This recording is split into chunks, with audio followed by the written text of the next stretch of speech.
Hi everyone, welcome to Commerce World.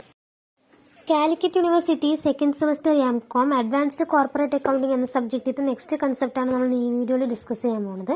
So next കൺസെപ്റ്റാണ് accounting for lease എന്നുള്ളത്. അതായത് നിങ്ങൾക്ക് ഫോർത്ത് മൊഡ്യൂളായിട്ടാണ് ഇതിൽ വരുന്നത്. ഓക്കെ, അക്കൗണ്ടിംഗ് ഫോർ ലീസ് എന്നുള്ളത്. സോ ഇതിൽ നിങ്ങൾക്ക് വരുന്നത് ലെസ്സറിന്റെയും ലെസ്സിയുടെയും ഒരു ജേർണൽ എൻട്രീസ് ആയിട്ടുള്ള ആ സ്റ്റേറ്റ്മെന്റ് ആണ് നിങ്ങൾക്ക് ഇതിൽ വരുന്നത്. ഓക്കെ, ദെൻ തിയറി ആ കാര്യമാണ് ഇതിൽ വരുന്നത്. ഓക്കെ, സോ ആദ്യം ലീസ് എന്ന് പറഞ്ഞാൽ എന്താണ് എന്നുള്ളത് നോക്കാം. സോ ഈ ലീസ് എന്ന് പറയുന്നത് a lease is an agreement whereby the lessor convey to the lessee in return for a payment or series of payment the right to use an assets for an agreed period of time. In other words, a lease is a contract outlining the term under which one party agreed to rent property owned by another party എന്നുള്ളതാണ്. So ഈ lease എന്ന് പറഞ്ഞാൽ എന്താണ്? ഒരു person വന്നിട്ട് മറ്റൊരു person ആ property use ചെയ്യാനുള്ള റൈറ്റ് കൊടുക്കുന്നതാണ് ഈ ലീസ് എന്ന് പറയുന്നത്. അതിനൊരു അഗ്രീഡ് പ്രൈസ് ഉണ്ടാകും, ഒരു അഗ്രീഡ് പീരീഡ് ഉണ്ടാകും. ആ അഗ്രീഡ് പീരീഡിൽ വന്നിട്ട് നമുക്ക് ചിലപ്പോൾ പറഞ്ഞിട്ടുണ്ടാകും ആ അഗ്രീഡ് പീരീഡിൽ വരുന്ന ചെലവും കാര്യങ്ങളൊക്കെ ആ പേഴ്സൺ തന്നെ ചെയ്യണം എന്നുള്ളത് പറഞ്ഞിട്ടുണ്ടാകും. ചില അഗ്രിമെന്റ്സിൽ അത് പറഞ്ഞിട്ടുണ്ടാവില്ല. ഓക്കെ, ഈ അഗ്രിമെന്റിന്റെ ബേസിസിലായിരിക്കും ഈ ലീസ് തന്നെ നടക്കുന്നത്. ഓക്കെ, ഇതാണ് ഈ ലീസ് എന്ന് പറയുന്നത്. Okay, it is the agreement ആണ്. ദെൻ ഇതിൽ വരുന്ന കുറെ ടെർമിനോളജീസ് പറയുന്നുണ്ട്. ലെസ്സി ആരാണ്, ലെസർ ആരാണ് എന്നുള്ളത്. ലെസ്സി എന്ന് പറഞ്ഞാൽ ആരാണ്? Person to acquire the assets on the lease and also pays lease rental എന്നുള്ളതാണ് ലെസ്സി. ലെസർ എന്ന് പറയുന്നത് ആരാണ്? Lessor is a person who under an agreement convey to the another person the right to use in return for rent and assets for an agreed period of time എന്നുള്ളതാണ് ഈ lesser എന്ന് പറയുന്നത്. Lessor ആണ് പ്രോപ്പർട്ടിയുടെ owner. Okay, then lease rental എന്ന് പറയുന്നതാണ് lease rental എന്ന് പറയുന്നതാണ് ആ പീരിയോഡിക് പേയ്മെന്റിന് പറയുന്നതാണ്. ലൈക്ക് ഇൻട്രസ്റ്റ് ആയിട്ടോ സർവീസ് ചാർജ് ആയിട്ടോ മെയിന്റനൻസ് ചാർജസ് ആയിട്ടോ റിപ്പയർസ് ചാർജസ് ആയിട്ട് നമ്മൾ കൊടുക്കുന്നതാണ് ഈ ലീസ് റെന്റൽ എന്ന് പറയുന്നത്. ലീസ് പ്രോപ്പർട്ടി എന്ന് പറയുന്നത് നമ്മൾ എന്താണോ പ്രോപ്പർട്ടി ഉണ്ടാവില്ലേ, പ്രോപ്പർട്ടിയുടെ മേലെയാണല്ലോ ഈ ലീസ് നടക്കുന്നത്. ആ പ്രോപ്പർട്ടിനെയാണ് ലീസ് പ്രോപ്പർട്ടി എന്ന് പറയുന്നത്. ലീസ് ടേം എന്ന് പറയുന്നത് എത്ര ഡ്യൂറേഷനിലാണ് ഈ ടേം ലീസ് എടുത്തിട്ടുള്ളത് എന്നുള്ളതാണ്. ദെൻ നോൺ ക്യാൻസലബിൾ ലീസ് ആണ്. നോൺ ക്യാൻസലബിൾ ലീസ് എന്ന് പറയുന്നത് a lease can be cancelled only upon the occurrence of some remote contingency. ഒന്നും ചെയ്യാൻ പറ്റാത്ത കണ്ടിജൻസി വരുന്ന സമയത്തോ അല്ലെങ്കിൽ ലെസ്സറിന്റെ പെർമിഷനോടെയോ അല്ലെങ്കിൽ the lessee enter into the new ലീസിലോട്ട് ആ പേഴ്സൺ മാറുകയാണെങ്കിലോ അല്ലെങ്കിൽ ഫോർ ദ സെയിം അത് ഇക്വലന്റ് അസറ്റ്സിന്റെ ബേസിസിൽ വേറൊരു അസറ്റ്സിന്റെ ബേസിസിൽ. ഓക്കെ, മെഷീനറിയിലാണ് ലീസ് എടുത്തിട്ടത്, മെഷീനറിക്ക് വേണ്ട ബിൽഡിങ്ങിലോട്ട് വേണം, പക്ഷെ സെയിം എമൗണ്ട് ആണ്, സെയിം ഡ്യൂറേഷൻ ആണ്. അങ്ങനെ വരുന്ന സമയത്ത് അതേപോലെ തന്നെ എപ്പോൺ പേയ്മെന്റ് കൊടുക്കുന്ന സമയത്ത് അഡീഷണൽ ആയിട്ട് എന്തെങ്കിലും പേയ്മെന്റ്സ് കൊടുക്കുന്ന സമയത്തായിരിക്കും നമ്മൾക്ക് ലീസ് ക്യാൻസലബിൾ ചെയ്യാൻ പറ്റുന്നത്. അല്ലാത്ത സാഹചര്യങ്ങളിൽ ഇറ്റ് ഈസ് നോട്ട് ക്യാൻസലബിൾ എന്നുള്ളതാണ്. ദെൻ റെസിജ്വൽ വാല്യൂ എന്ന് പറയുന്നത് ആ അസറ്റിന്റെ ഫെയർ വാല്യൂ ആണ്. ദെൻ മിനിമം ലീസ് പേയ്മെന്റ് എന്ന് പറയുമ്പോൾ നമ്മൾ മിനിമം ആയിട്ട് അതിന് പേ ചെയ്യേണ്ടതായിട്ട് വരുന്നില്ലേ, ആ എമൗണ്ട് ആണ് മിനിമം ലീസ് പേയ്മെന്റ് എന്ന് പറയുന്നത്.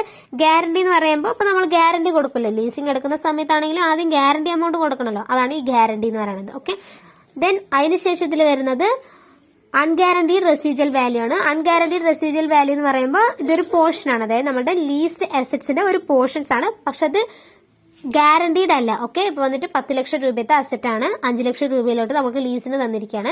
അതിൽ 2.5 ലക്ഷം രൂപ വന്നിട്ട് ഗ്യാരണ്ടിയാണ്, 2 ലക്ഷം രൂപയിലോട്ട് ഗ്യാരണ്ടി അല്ല. അതിന് എന്ത് സംഭവിച്ചാലും അവർക്കൊന്നും പറയാൻ പറ്റത്തില്ല. ഓക്കെ, അതാണ് അൺഗ്യാരണ്ടീഡ് റെസിജ്വൽ വാല്യൂ എന്ന് പറയുന്നത്. Then unearned finance income. Unearned finance income എന്ന് പറയുമ്പോൾ ആ അസറ്റ്സിലൂടെ നമുക്ക് കിട്ടുന്നത്, പക്ഷെ അത് നമുക്ക് യൂസ് ചെയ്യാൻ പറ്റില്ല, അതാണ് ഈ unearned finance income. Then contingent rent എന്ന് പറയുമ്പോൾ നമ്മുടെ അഡീഷണൽ ആയിട്ട് നമ്മുടെ ലീസ് പേയ്മെന്റ്സിലൂടെ നമുക്ക് കിട്ടുന്നതോ അല്ലെങ്കിൽ കൊടുക്കുന്നതോ. Then interest rate implicit on lease. Interest rate വരുന്നത്, ഓക്കെ, ഇൻട്രസ്റ്റ് റേറ്റും കൂടി നമ്മൾ ഇംപ്ലൈഡ് ചെയ്തിട്ട് കൊടുക്കുന്നതാണ് ഈ ഇൻട്രസ്റ്റ് റേറ്റ് എന്ന് പറയുന്നത്. ദെൻ ഇതിന്റെ അഡ്വാൻറ്റേജസ് ആണ്. അഡ്വാൻറ്റേജസ് എന്ന് പറയുമ്പോൾ ലെസ്സിക്ക് വന്നിട്ട് ഇത് യൂസ് ചെയ്യാനുള്ള ഒരു ഇത് കിട്ടും, പക്ഷെ ഓൺ ചെയ്യാൻ പറ്റില്ല, പക്ഷെ ഇതെന്ന് പറയുന്നത് എൻജോയ് ചെയ്യാൻ പറ്റും. ദെൻ അതേപോലെ തന്നെ ഈ ലെസ്സിക്ക് വന്നിട്ട് not pay down the payment, മൊത്തം പേയ്മെന്റ് അപ്പം തന്നെ കൊടുക്കണ്ട, പീരിയോഡിക്കലായിട്ട് കൊടുത്താൽ മതി. അതേപോലെ തന്നെ ലീസിംഗ് എന്ന് പറയുന്നത് മോഡിഫൈ ചെയ്യാൻ പറ്റുന്ന ഒരു കോൺട്രാക്റ്റും കൂടിയാണ്. അതേപോലെ തന്നെ ടാക്സ് ബെനിഫിറ്റ്സ് കിട്ടുന്നുണ്ട്.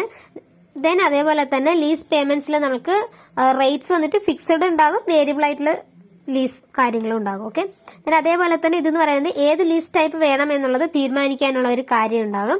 അതേപോലെ തന്നെ ലെസ്സിക്ക് വന്നിട്ട് അസറ്റ്സ് വന്നിട്ട് യൂട്ടിലൈസേഷൻ ചെയ്യാൻ പറ്റും, ലോങ് പീരീഡിലോട്ട് യൂട്ടിലൈസേഷൻ ചെയ്യാൻ പറ്റും.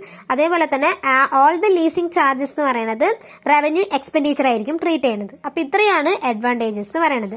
ദെൻ ഇതിൽ വരുന്നതാണ് നമ്മളുടെ ലീസിന്റെ ക്ലാസിഫിക്കേഷൻ. ലീസിന്റെ ക്ലാസിഫിക്കേഷൻ എന്ന് പറയുമ്പോൾ 2 ലീസാണ് നമുക്ക് വരുന്നത്, ഫിനാൻസ് ലീസും ഓപ്പറേറ്റിംഗ് ലീസും ആണ് വരുന്നത്. ഇതിൽ നമുക്ക് കൂടുതൽ പഠിക്കാൻ വരുന്നത് ഫിനാൻസ് ലീസാണ്. ഓപ്പറേറ്റിംഗ് ലീസിന്റെ പ്രോബ്ലംസ് നമുക്ക് അത്രത്തോളം പറയുന്നില്ല. ഓക്കെ, സോ ഈ ഫിനാൻസ് ലീസ് എന്ന് പറയുന്നത് എന്താണ്, ലെസ്സർ മാത്രമായിരിക്കും ഇവിടെ ഫിനാൻഷ്യൽ ആയിട്ടുള്ളത്. ലെസ്സർക്കായിരിക്കും എല്ലാ കാര്യങ്ങളും കിട്ടുന്നത്. ഈ ലെസ്സിക്ക് ഒരു കാര്യങ്ങളൊന്നും കിട്ടത്തില്ല, ജസ്റ്റ് അത് യൂസ് ചെയ്യാനുള്ള ഒരു കാര്യങ്ങൾ മാത്രമേ കിട്ടത്തുള്ളൂ. അല്ലാതെ വന്നിട്ട് ലെസ്സിക്ക് എല്ലാ കാര്യത്തിലോട്ടും ഇൻവോൾവ് ചെയ്യാനും ആ അസറ്റ്സിന്റെ കാര്യങ്ങളൊക്കെ ഏറ്റെടുത്ത് തന്റെ തലോട്ട് വെക്കാനും എന്നുള്ള കാര്യങ്ങളൊന്നും ഈ ലെസ്സിക്ക് കിട്ടത്തില്ല. ലെസ്സറിന് മാത്രമായിരിക്കും എല്ലാ കാര്യങ്ങളും, എല്ലാ അസറ്റ്സിന്റെ ബേസിസിലുള്ള ഏത് ചെയ്യാൻ ടാക്സും കാര്യങ്ങളൊക്കെ പേ ചെയ്യണത് എന്നുള്ളതൊക്കെ അഗ്രിമെന്റിൽ പറഞ്ഞിരുന്നാൽ ലെസ്സിക്ക്, പറഞ്ഞില്ല എന്നാണെങ്കിൽ അത് മൊത്തം നോക്കേണ്ടത് ഫിനാൻസ് ലീസാണ്. അങ്ങനെ വരുന്നതാണ് ഈ ഫിനാൻസ് ലീസ് എന്ന് പറയുന്നത്. ഓക്കെ, ദെൻ ഓപ്പറേറ്റിംഗ് ലീസ് എന്ന് പറയുമ്പോൾ risk and reward are not transferred completely to the lessee. അതായത് ലെസ്സിക്ക് വന്നിട്ട് ഇത് മൊത്തം ഒന്നും ട്രാൻസ്ഫർ ചെയ്യുന്നില്ല എന്നുള്ളതാണ് ഈ ഓപ്പറേറ്റിംഗ് ലീസിലൂടെ പറയുന്നത്. അതേപോലെ തന്നെ ഓപ്പറേറ്റിംഗ് ലീസ് എന്ന് പറയുന്നത് contract where the owner called the lessor permit the user called the lessee to use an assets for the particular period which is shorter than the economic life of the assets with any transfer of ownership right. Then also the term of a lessee is very small compared to the finance lease. Okay, the term of the lease is very small compared to the finance lease. Okay, finance lease എന്ന് പറയുമ്പോൾ period long പീരിയഡിലായിരിക്കും നമുക്ക് ഈ leasing property use ചെയ്യാനുള്ള right കിട്ടുക. പക്ഷെ operating ലീസിൽ അങ്ങനെയല്ല. അതേപോലെ തന്നെ ഓപ്പറേറ്റിംഗ് ലീസിൽ വന്നിട്ട് എല്ലാ റിസ്ക്കും കാര്യങ്ങളോടും നമ്മൾ എന്ത് ചെയ്യുന്നില്ല, ലെസ്സിക്ക് ട്രാൻസ്ഫർ ചെയ്ത് കൊടുക്കുന്നില്ല എന്നുള്ളതാണ് ഓപ്പറേറ്റിംഗ് ലീസും ഫിനാൻസിംഗ് ലീസും പറയുന്നത്. ഓക്കെ, ദെൻ നെക്സ്റ്റ് ഇതിൽ വരുന്നത് 2 ലീസും തമ്മിലുള്ള ഡിഫറൻസ് ആണ്. ഓക്കെ, 2 ലീസും തമ്മിലുള്ള ഡിഫറൻസ് എന്ന് പറയുമ്പോൾ ആദ്യം ഫിനാൻസ് ലീസ് എന്ന് പറയുന്നത് എന്താണ്, ഒരു കൊമേഴ്ഷ്യൽ എഗ്രിമെന്റ് ആണ്. ലെസ്സർ ലെസ്സിയും തമ്മിലുള്ള ഒരു കൊമേഴ്ഷ്യൽ എഗ്രിമെന്റ് ആണ്. മാക്സിമം പാർട്ട് ഓഫ് അസറ്റ്സ് വന്നിട്ട് എക്കണോമിക് ലൈഫിൽ കുറഞ്ഞ പീരിയഡിലോട്ട് യൂസ് ചെയ്യാൻ പറ്റുന്നില്ല ഒരു കാര്യമാണ് ഫിനാൻസ് ലീസിൽ പറയുന്നത്. പക്ഷേ ഓപ്പറേറ്റിംഗ് ലീസ് എന്ന് പറയുന്നത് എന്താണ്, ലെസ്സർ വന്നിട്ട് എലോ ചെയ്യാണ്, ലെസ്സിനെ എലോ ചെയ്യാണ്, സ്മോളർ പീരീഡ് ആണ്, എക്കണോമിക് പീരീഡിന്റെ സ്മോളർ പീരീഡ് ആണ്, പേയ്മെന്റ്സും കാര്യങ്ങളൊക്കെ നമ്മൾ കൊടുക്കേണ്ടതായിട്ട് വരും. ഓക്കെ, ദെൻ അടുത്തത് വന്നിട്ട് ഫിനാൻസ് ലീസ് വന്നിട്ട് ലോങ് ടേം ആണ്, ഓപ്പറേറ്റിംഗ് ലീസ് വന്നിട്ട് ലെസ് ആണ്. ദെൻ ഈ ഫിനാൻസ് ലീസിൽ വന്നിട്ട് long as compare to the operating lease എന്നുള്ളതാണ്. എഗെയിൻ അതാണ് പറയുന്നത്. അതേപോലെ തന്നെ ഫിനാൻസ് ലീസിൽ വന്നിട്ട് ലോൺ എഗ്രിമെന്റ് ഉണ്ട്, പക്ഷെ ഓപ്പറേറ്റിംഗ് ലീസിൽ വന്നിട്ട് ലോൺ എഗ്രിമെന്റ് എന്നുള്ള കാര്യങ്ങളൊന്നും ഇല്ല. ദെൻ ഫിനാൻസ് ലീസിൽ വന്നിട്ട് റിസ്ക് ബിയറിംഗ് ഫോർ ഒബ്സലൻസസ്, അതായത് റിസ്ക് ബിയറിംഗ് വന്നിട്ട് ഏറ്റെടുക്കാൻ പറ്റും, വെസ്റ്റ് വിത്ത് ലെസ്സി ആണ്. പക്ഷെ ഓപ്പറേറ്റിംഗ് ലീസസിൽ വന്നിട്ട് bearing for obsolescence vest in the lessor ആണ്. ഓക്കെ, ഇവിടെ വന്നിട്ട് ലെസ്സി ആണ്. ഫിനാൻസ് ലീസിൽ വന്നിട്ട് ലെസ്സി ആണ്, ഓപ്പറേറ്റിംഗ് ലീസിൽ വന്നിട്ട് ലെസ്സർ ആണ്. ഓക്കെ, അങ്ങോട്ടും ഇങ്ങോട്ടും മാറിപ്പോകും, ഒന്ന് നോക്കുക. ഓക്കെ, ദെൻ നെക്സ്റ്റ് വരുന്നത് ഫിനാൻസ് ലീസിൽ വന്നിട്ട് റിസ്ക് ആൻഡ് റിവാർഡ് വന്നിട്ട് ട്രാൻസ്ഫർ ചെയ്യുന്നത് ലെസ്സർ ടു ദ ലെസ്സി ആണ്. എന്താണ്, with the transfer of assets ആണ്. ഓപ്പറേറ്റിംഗ് ലീസിലോ does not transfer from the ലെസ്സറിൽ നിന്ന് ലെസ്സി ട്രാൻസാക്ഷൻസോ കാര്യങ്ങളൊന്നും നടക്കുന്നില്ല.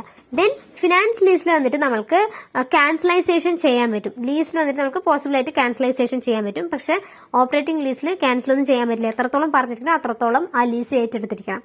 ദെൻ ഫിനാൻസ് ലീസിൽ വന്നിട്ട് കോസ്റ്റും റിപ്പയേഴ്സ് മെയിൻ്റനൻസ് എന്നുള്ള കാര്യങ്ങളൊക്കെ ലെസ്സിയാണ് ചെയ്യുന്നത് ഫിനാൻസ് ലീസിൽ. പക്ഷെ ഓപ്പറേറ്റിംഗ് ലീസിൽ വന്നിട്ട് മെയിൻ്റനൻസ് എന്ന് പറയുന്നത് ലെസ്സർക്കാണുള്ളത്. ഓക്കെ, ദെൻ ഫിനാൻഷ്യൽ ലീസിൽ വന്നിട്ട് contain an option where the lessee can purchase the equipment. Lessee വന്നിട്ട് എക്യുപ്മെന്റ്സ് പർച്ചേസ് ചെയ്യാനും price less than the fair value, market വാല്യൂലോട്ട് ചെയ്യാനും പറ്റും ഫിനാൻസ് ലീസിൽ. പക്ഷെ ഓപ്പറേറ്റിംഗ് ലീസിൽ വന്നിട്ട് അങ്ങനെ ഒരു ഓപ്ഷൻ ഇല്ല. ഇതാണ് ഡിഫറൻസ്. ഓക്കെ, ദെൻ നെക്സ്റ്റ് വരുന്നത് അക്കൗണ്ടിംഗ് ട്രീറ്റ്മെന്റ് ആണ്. ഫിനാൻസിംഗ് ലീസിന്റെ അക്കൗണ്ടിംഗ് ട്രീറ്റ്മെന്റ് ആണ് ഇൻ ദ ബുക്സ് ഓഫ് ലെസ്സിയും ഇൻ ദ ബുക്സ് ഓഫ് ലെസ്സറും. So in the books of lessee ആണെങ്കിൽ നമ്മൾക്കൊരു 6 ട്രാൻസാക്ഷൻസ് വരുന്നുണ്ട്. സോ 6 ട്രാൻസാക്ഷൻസിൽ ആദ്യത്തെയാണ് for recording the leased assets, അതായത് ഫെയർ വാല്യൂവിൽ നമ്മൾ അസറ്റ്സ് റെക്കോർഡ് ചെയ്യുകയാണെങ്കിൽ നമ്മളുടെ ജേർണൽ എൻട്രി എന്താണ്, leased assets account debtor to lessors account എന്നുള്ളതാണ്. Okay, leased assets account debtor to lessors account എന്നുള്ളതാണ്. ദെൻ നെക്സ്റ്റ് വന്നിട്ട് നമ്മളുടെ initial direct cost securing leased assets നമുക്ക് കിട്ടുകയാണെങ്കിൽ leased assets account debtor to bank account എന്നുള്ളതാണ്. പിന്നെ finance charge വന്നിട്ട് നമ്മൾ റെക്കോർഡ് ചെയ്യുകയാണെങ്കിൽ end of the period record ചെയ്യുകയാണെങ്കിൽ finance charge account debtor to lessor account എന്നുള്ളതാണ്. പിന്നെ ഇൻസ്റ്റാൾമെന്റ് നമുക്ക് കിട്ടുകയാണെങ്കിൽ lessors account debtor to bank account എന്നുള്ളതാണ്.